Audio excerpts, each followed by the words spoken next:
All right, for your warm-up, this is a video, and if you're watching this, maybe you're reviewing it at a later date, but if you're watching this, this would be the warm-up for October 13th.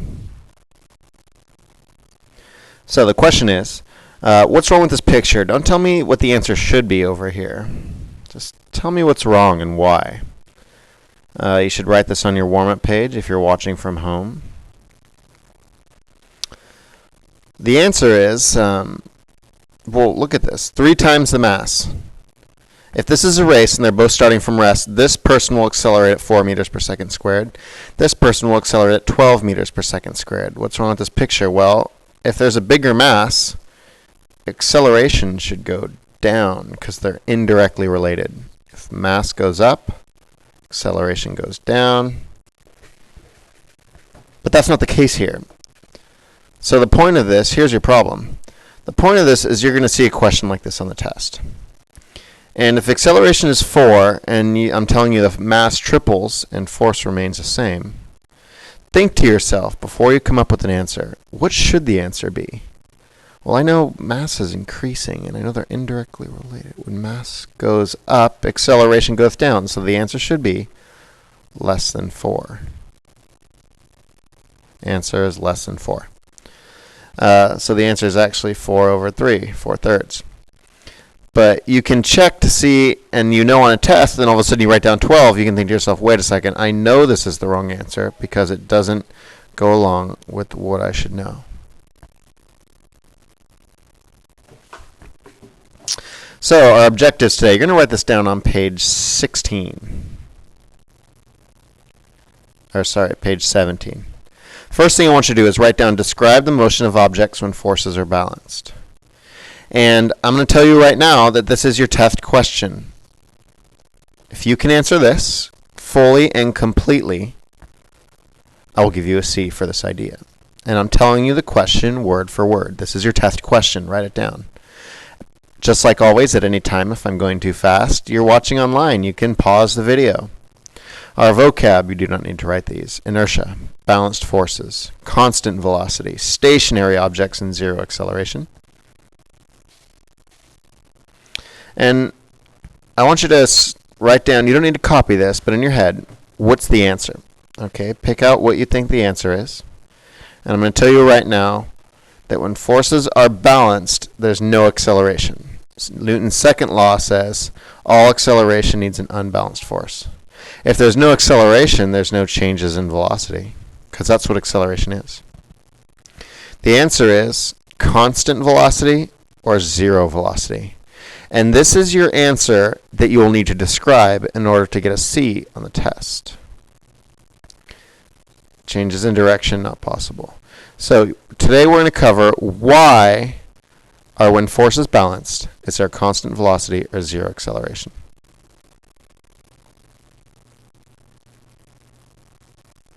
So the first thing, watching this video. Let's see. Alright, well my video is not quite working, but what you watched is you watched a video of me and my truck. And you're watching, and as I'm driving, the speedometer is staying right here, the odometer. It's not changing at all. It's just staying at 60. So what is my truck's acceleration? And explain. In order to explain, I would like you to draw this picture. Give yourself some space above it, because this example that we're looking at is balanced forces with constant velocity. You're watching balanced forces with constant velocity. So we have my truck.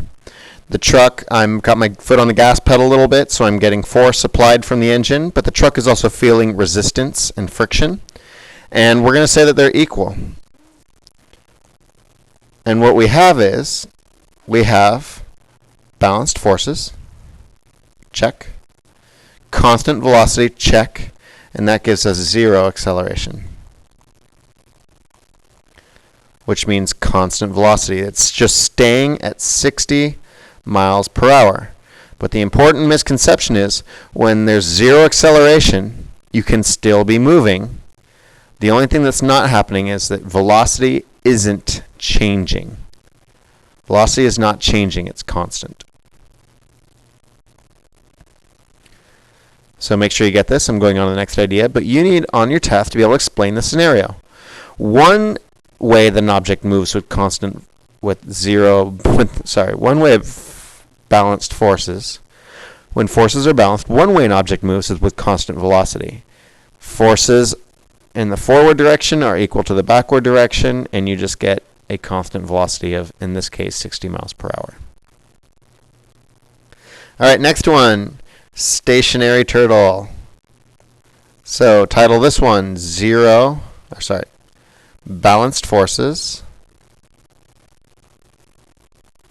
also equal stationary. And draw a turtle or a square or a slice of cheese, but draw whatever you want. But importantly, we need to know that forces are balanced. In this case, it's not moving. So all we have are balanced forces like this. So here's the ground, the turtle's standing on the ground, and gravity is equal to the force from the ground.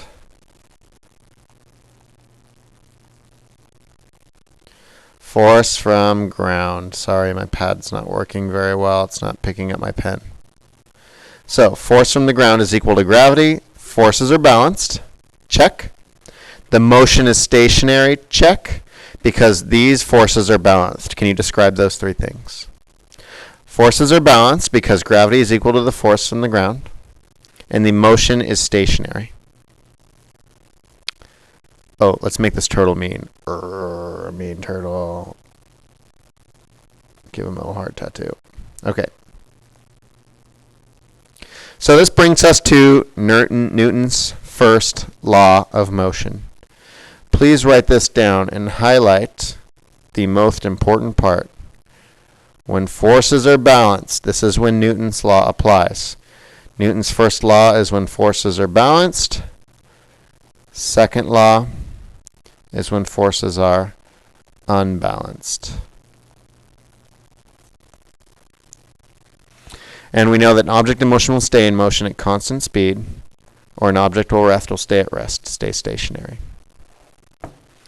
And that's it for today. So make sure you get these notes on page 17.